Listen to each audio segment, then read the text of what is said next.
Pemirsa, persidangan atau sidang vonis terhadap terdakwa pembunuhan Brigadir Yosua Huta Barat Putri Chandrawati dimulai tadi sekitar pukul 5 sore dan majelis hakim telah memaparkan sejumlah unsur-unsur yang dianggap terpenuhi. Di antaranya unsur kesengajaan telah terpenuhi, unsur merampas nyawa orang lain juga telah terpenuhi. Putri Chandrawati juga terbukti secara sah dan meyakinkan ikut serta melakukan pembunuhan berencana.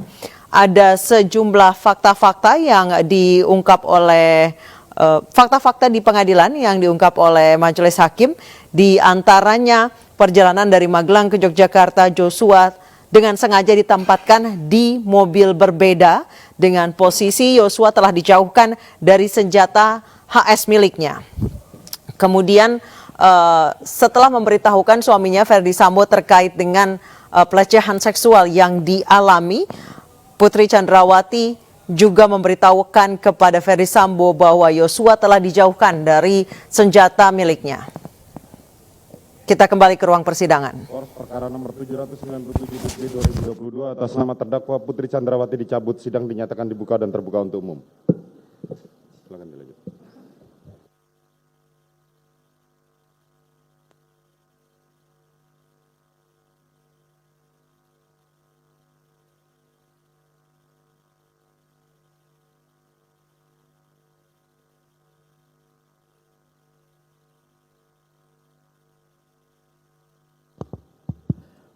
Menimbang bahwa atas nota pembelaan tim penasihat hukum terdakwa, majelis mempertimbangkan sebagai berikut.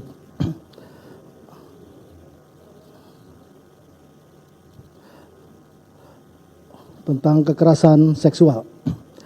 Bahwa berdasarkan penelitian Kusnul Fadilah bertajuk pemulihan trauma psikososial pada perempuan korban kekerasan seksual di Yayasan Pulih yang dimuat dalam Empati Jurnal Ilmu Kesehatan Sosial dengan alamat website http://journal.uinjkt.ac.id/indeks.php/empati dengan pendekatan stages of grief, model dari Rose dan Kessler yang dimuat dari tahap denial, anger, bargaining, depression, and acceptance, penangkalan, kemarahan, penawaran, depresi, penerimaan, serta dari berbagai jurnal internasional berkaitan dengan berbagai metode konseling yang efektif bagi korban yang mengalami trauma, kekerasan, khususnya akibat kekerasan seksual termasuk yang didasarkan pada pengalaman pribadi, seperti jurnal bertajuk Effective Counseling Methods and Strategies Based on My Personal Experiences for Victims of Trauma, ditulis oleh Jane Lane, dimuat dalam Asia Pacific Journal of Counseling and Psychotherapy, dijelaskan bagaimana dampak, perilaku serta respon korban yang mengalami kekerasan seksual, serta pilihan metode pemulihan yang membutuhkan waktu yang tidak singkat sesuai tahapan pemulihan korban kekerasan seksual, serta perlunya selalu ada pendamping dalam tahap pemulihan tersebut. Bahwa faktanya, menurut terdakwa, setelah mengalami kekerasan seksual serta adanya bantingan 3 kali yang mengakibatkan terdakwa jatuh terduduk bersandar pada keranjang pakaian kotor, terdakwa melalui saksi Ricky Riksal telah memanggil korban Yosua, dan ketika bertemu, terdakwa berusaha menenangkan korban Yosua serta mengatakan mengampuni perbuatanmu yang keji dan meminta korban Yosua resign. Perilaku terdakwa yang demikian bertolak belakang dengan korban kekerasan seksual pada umumnya, sehingga tidak dapat diterima dan tidaklah logis. Seandainya terdakwa benar telah mengalami korban kekerasan seksual, tentulah tidak mungkin seketika berkeinginan bertemu dengan pelakunya, dalam hal ini korban Yosua. Apalagi setelah bertemu justru terdakwa yang berusaha menenangkan korban Yosua. Padahal kekerasan seksual yang dialami terdakwa disertai bantingan 3 kali yang mengakibatkan terdakwa jatuh terduduk dan bersandar pada keranjang pakaian kotor. Bahwa dengan demikian, pendapat ahli Dr. Reni Kusuma Wardani yang telah melakukan pemeriksaan terhadap terdakwa bersama timnya sebagaimana hasil pemeriksaan psikologi forensik nomor 058/E/HPPF/APS Apsifor 9 Romawi, garing 2022 bertentangan dengan berbagai jurnal yang ada. Apalagi terkait dengan pemeriksaan yang dilakukan ahli psikologi forensik bersama tim yang diketuai oleh Dr. Reni Kusumawardani saling bertentangan dengan ahli lain yang ada, yaitu ahli poligraf bersama tim di bawah pimpinan Aji Febrianto Ar-Rosid yang berkesimpulan adanya kebohongan dari hasil pemeriksaan yang dilakukan terhadap terdakwa. Selanjutnya, pendapat Dr. Reni Kusumawardani yang menyatakan menurut terdakwa telah mengalami kekerasan seksual berkesesuaian dengan indikator keterangan kredibel. Indikator keterangan kredibel di sini yang dimaksudkan ternyata antara lain adalah keterangan dari saksi Kuat dan saksi Susi yang mendapati terdakwa di lantai dan membantu terdakwa naik ke tempat tidur. Saksi Kuat yang melihat korban selingkuhan serta Ferdi Sambo yang marah, menangis sambil bergetar setelah mendengar cerita terdakwa.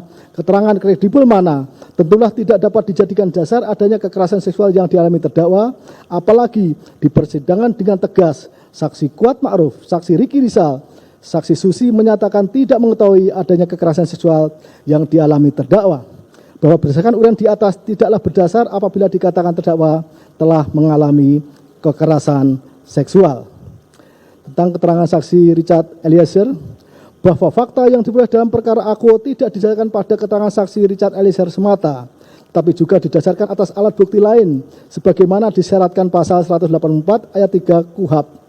Bahwa benar terdapat keterangan saksi Richard Eliezer yang dipandang sebagai keterangan yang berdiri sendiri, akan tetapi keterangan tersebut mempunyai hubungan sedemikian rupa dengan keterangan saksi-saksi lain di persidangan, sehingga telah membuat semakin terang adanya peristiwa terbunuhnya korban Yosua. Bagaimana pasal 184 ayat 5 KUHAP. Bahwa kalaulah saksi Richard Eliezer dalam hal tentu tidak sejalan dan bertentangan dengan terdakwa, saksi Riki Rizal maupun saksi Kuat Ma'ruf, bukan berarti keterangan saksi Richard Eliezer tidak dapat diterima, mengingat keterangan saksi Richard Eliezer di persidangan telah diberikan secara konsisten, jujur apa adanya, sehingga telah membuat terang peristiwa hilangnya nyawa korban Yosua, serta selaras dengan alat bukti yang ada.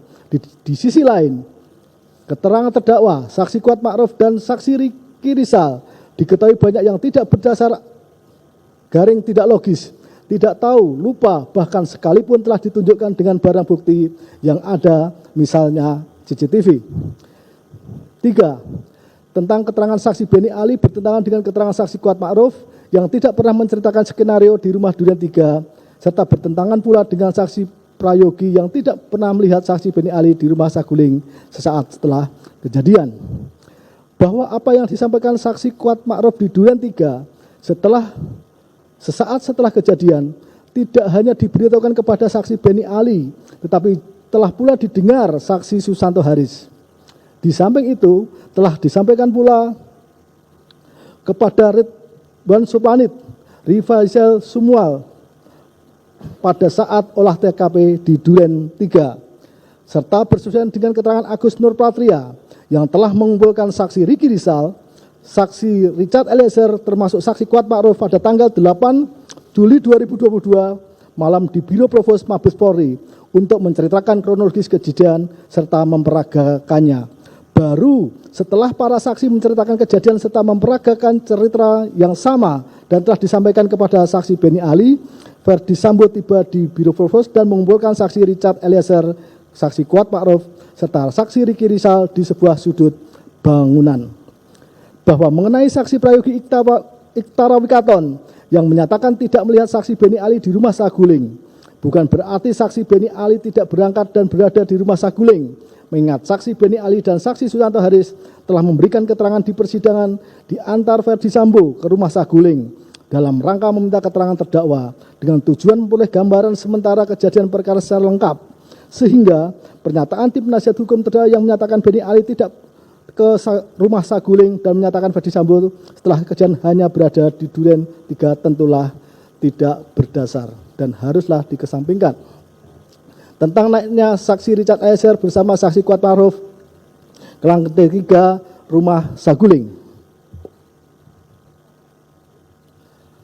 Bahwa tidak adanya tayangan CCTV yang menunjukkan saksi Kuat Ma'ruf naik ke lantai 3 bersama dengan saksi Richard Eliezer yang membawa senjata Steyr melalui tangga sebelah lift rumah saguling bukanlah berarti menghilangkan fakta saksi Kuat Ma'ruf tidak naik ke lantai rumah saguling bersamaan dengan saksi Richard Eliezer. Mengingat saksi Kuat Ma'ruf telah naik 2 kali ke lantai 3 dan berdasarkan keterangan saksi Kuat Ma'ruf sendiri di persidangan mengatakan telah bersama naik ke lantai 3 dengan saksi Richard Eliezer yang membawa senjata laras panjang Steyr-Aug dan bertemu dengan terdakwa di lantai 3, di mana saksi Kuat Ma'ruf hanya diperbolehkan serta berhenti sampai depan pintu kamar utama terdakwa. Sedangkan saksi Richard Eliezer diperintahkan masuk kamar menaruh senjata Steyr di tempat penyimpanan senjata. Keterangan saksi Kuat Ma'ruf ini selaras dengan keterangan saksi Eliezer. 5. Tentang lupa serta tidak tahunya maksud terdakwa bersama saksi Kuat naik ke lantai 3 saguling serta durasi 3 menit dari naik lift serta turunnya saksi Kuat melalui tangga sebelah lift. Bahwa adalah manusiawi apabila seorang lupa dan tidak tahu. Namun demikian, jika ternyata keterangan tidak tahu dan lupa bertentangan dengan fakta yang ada, tentulah keterangan yang demikian justru merugikan kedudukan kedudukan Putri Chandrawati sebagai terdakwa. Karena tidaklah rasional mengajak saksi Kuat Ma'ruf ke lantai 3 meskipun telah melihat tayangan CCTV, terdakwa sendiri lupa serta tidak mengetahui maksudnya. Bahwa diajaknya saksi Kuat Ma'ruf ke lantai 3 sampai turun dan keluar lantai 1 dan durasi 3 menit dipandang cukup karena saksi Kuat Ma'ruf hanya mengkonfirmasikan kejadian di Magelang kepada Verdi Sambo. Berhubung dengan itu, Verdi Sambo selanjutnya menyampaikan niatnya menghilangkan nyawa korban Yosua di Duren 3 serta menyerahkan sepenuhnya situasi dan kondisi tanpa pelaksanaan menghilangkan nyawa korban Yosua kepada saksi Kuat Ma'ruf sebagaimana telah dipertimbangkan sebelumnya.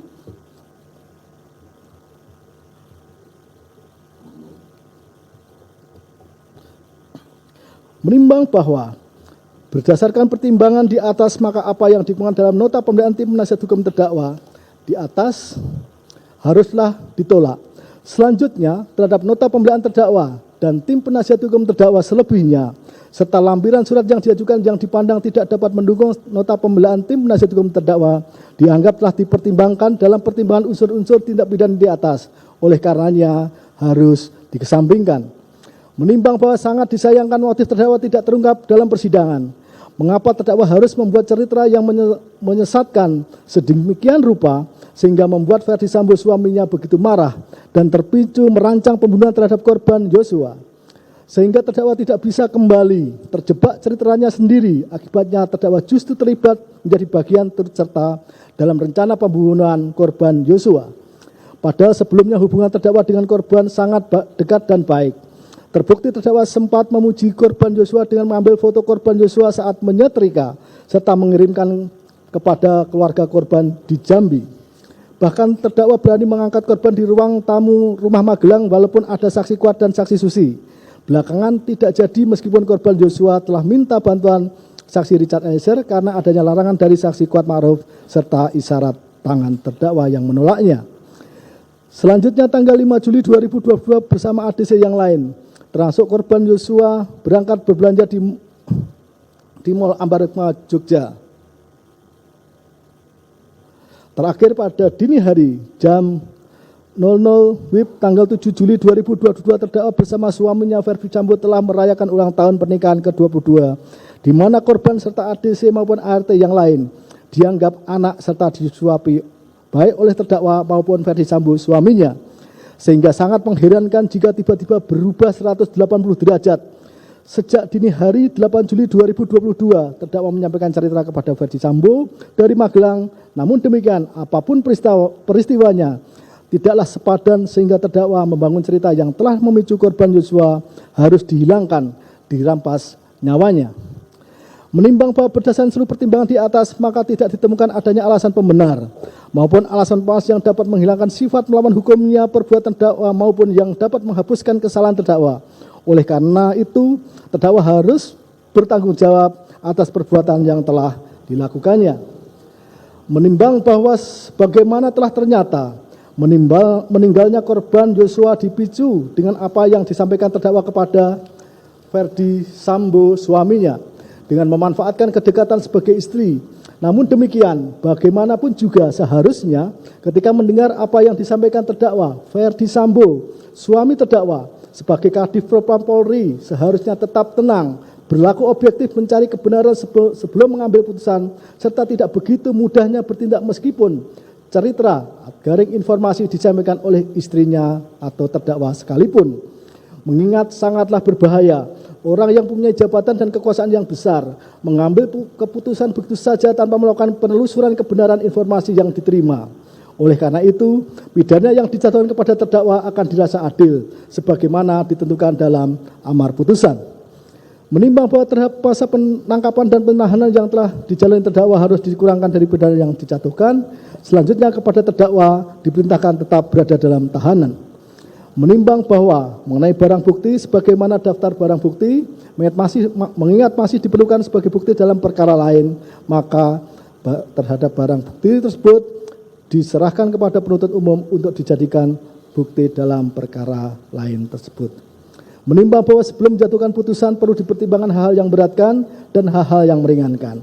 Hal-hal yang memberatkan, terdakwa selaku istri seorang Kadif Propam Polri yang sekaligus pengurus pusat Bayangkari sebagai bendahara umum seharusnya dapat menjadi tauladan dan menjadi contoh anggota Bayangkari lainnya sebagai pendamping suami. Perbuatan terdakwa mencoreng nama baik organisasi para istri polisi Bayangkari. Terdakwa berbelit-belit dan tidak berterus terang dalam memberikan keterangan di persidangan sehingga menyulitkan jalannya persidangan. Terdakwa tidak mengakui kesalahannya dan justru memposisikan dirinya sebagai korban. Perbuatan terdakwa telah berdampak dan menimbulkan kerugian yang besar berbagai pihak baik material maupun moral, bahkan memutus masa depan banyak personel anggota kepolisian. Hal-hal yang meringankan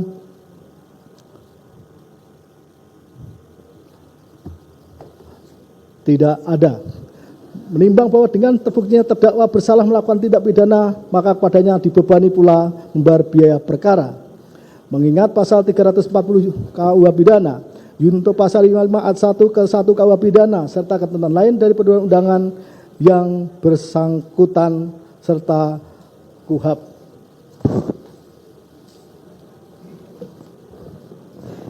Silakan berdiri.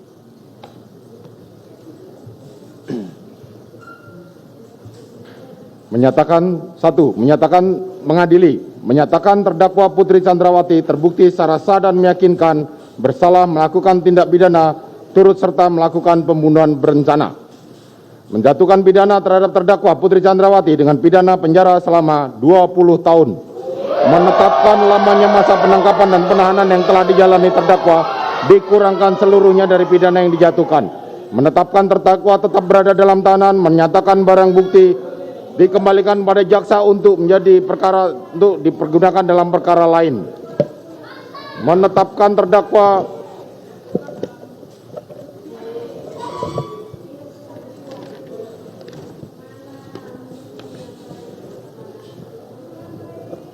membebani terdakwa Putri Chandrawati untuk membayar biaya perkara sebesar Rp5.000. Silakan duduk. Demikianlah diputuskan dalam rapat permusyawaratan Majelis Hakim Pengadilan Negeri Jakarta Selatan pada hari Senin tanggal 13 Februari 2022 oleh Wahyu Iman Santoso, Sarjana Hukum selaku Hakim Ketua, Morgan Simanjuntak SHMH dan Alimin CR Sujono SHMH masing-masing sebagai Hakim Anggota. Putusan mana diucapkan dalam sidang terbuka untuk umum pada hari dan tanggal itu juga oleh Hakim Ketua dengan didampingi Hakim Anggota tersebut dengan dibantu oleh Aprisno SHMH dan Okta Andrianto SHMH. Panitera pengganti pada Pengadilan Negeri Jakarta Selatan serta dihadiri oleh Rudi Irmawan SHMH dan kawan-kawan jaksa penuntut umum serta terdakwa yang didampingi oleh tim penasihat hukumnya. Demikianlah putusan Pengadilan Negeri Jakarta Selatan nomor 797 PIT B 2022. Kepada para pihak diberikan kepada mereka hak untuk menyatakan banding maupun menerima putusan ini ataupun pikir-pikir. Demikianlah sidang perkara nomor 797 PIT B 2022 atas nama terdakwa Putri Chandrawati dinyatakan ditutup.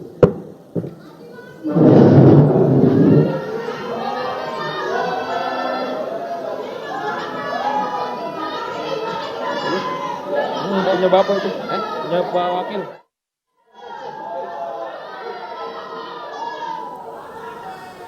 Pemirsa, terdakwa pembunuhan Brigadir Yosua Huta Barat dan juga istri mantan Kadif Propam Verdi Sambo